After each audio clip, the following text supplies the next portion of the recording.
Today we're going to talk about the okra, an underappreciated and, in my opinion, undervalued plant.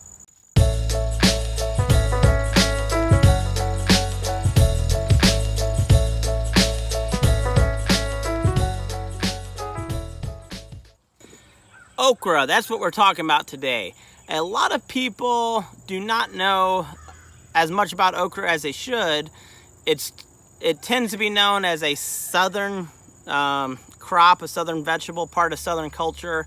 Part of that is because okra is an African species that came over, unfortunately, with the slave trade in the 1700s. It's one of quite a few crops that came from Africa that you probably use every week, some of us every day. Coffee is an African crop. Its origins are from Ethiopia. Also black-eyed peas. We have watermelon. There's lots of other plants that unfortunately have their origins in the Atlantic slave trade. But because of that, okra is a part of Southern culture. It's really big in, I guess, Southern foods and New Orleans. Gumbo is another name for okra. So is ladyfingers, but I don't know if I'd want to meet a lady with fingers like this. A common misconception of okra is that it is a southern plant, but it can and does grow in the north. There's people growing okra in Maine. So if you can grow corn or melons, you can probably grow okra. If you're in the deep south, you can grow okra as an annual. I don't think I can do that in the mountains of North Carolina. I'm at about 3,000 feet. But just for fun, I may at the end of the season dig these up, put them in my greenhouse, and just see what happens. Another really cool thing about okra, it has a long harvest season, and you can have okra for 2 months. Fresh okra, and it's very versatile. You can use it in lots of stuff.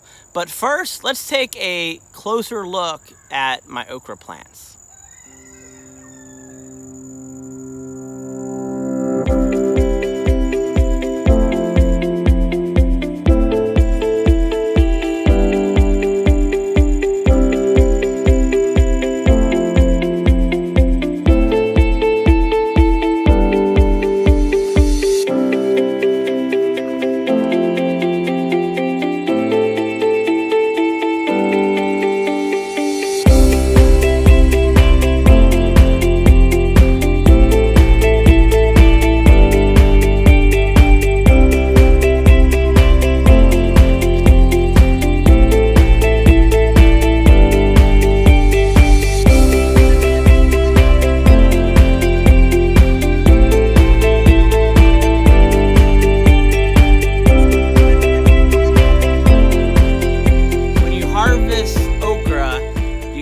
Twist it.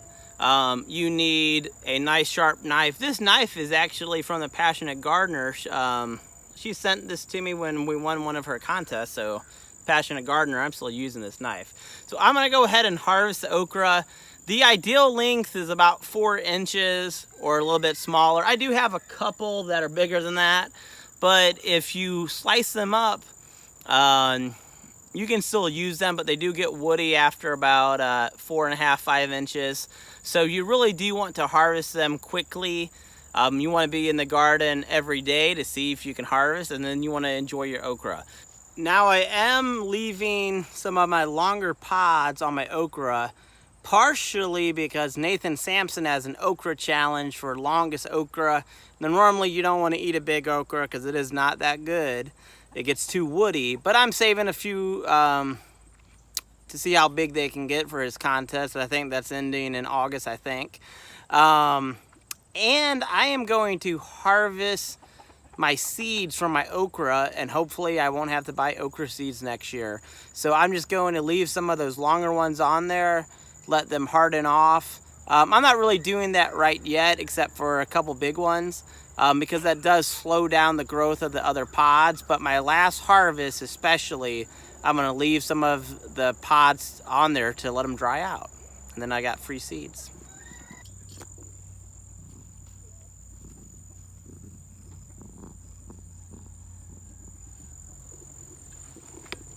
Well, that's my little okra harvest. I got, I don't know, 7 or 8. A couple of them are a little longer than they should be, but I can still use those.